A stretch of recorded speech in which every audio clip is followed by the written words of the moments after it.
Philippe Dubois, bonjour. Bonjour. Alors vous êtes ornithologue et vous avez écrit avec Élise Rousseau le livre que je montre, Petite philosophie des oiseaux chez La Martinière, qui est un livre où on s'inspire en fait de l'intelligence et de la sagesse des oiseaux pour que les hommes vivent mieux.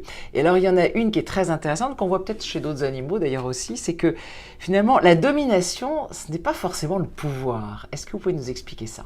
Oui, alors on va prendre l'exemple d'un oiseau que les gens ne connaissent pas forcément, qui s'appelle le combattant varié. Le combattant varié, c'est un échassier, la famille des limicoles, chez lequel le mâle a un plumage très coloré, il a une grosse collerette, on l'appelle combattant parce qu'il a une tête de chevalier, un peu avec une collerette, des plumes extravagantes, etc. Et la femelle est toute terne.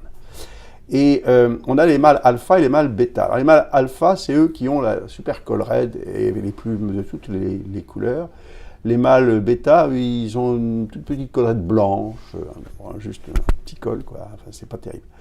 Et donc, les grands mâles alpha, au moment de la reproduction, se mettent dans ce qu'on appelle des arènes et commencent à se battre, à faire des grandes démonstrations, les uns contre les autres.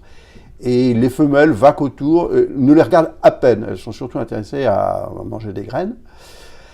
Et pendant que les mâles alpha se battent comme des fous, il y a autour des femelles, bien planquées et peu visibles, parce que moins colorées, les mâles bêta, et qui, eux, profitent du combat des mâles alpha pour séduire et pour s'accoupler avec les femelles qui sont tout à fait d'accord pour ne pas passer directement au sujet qui les intéresse.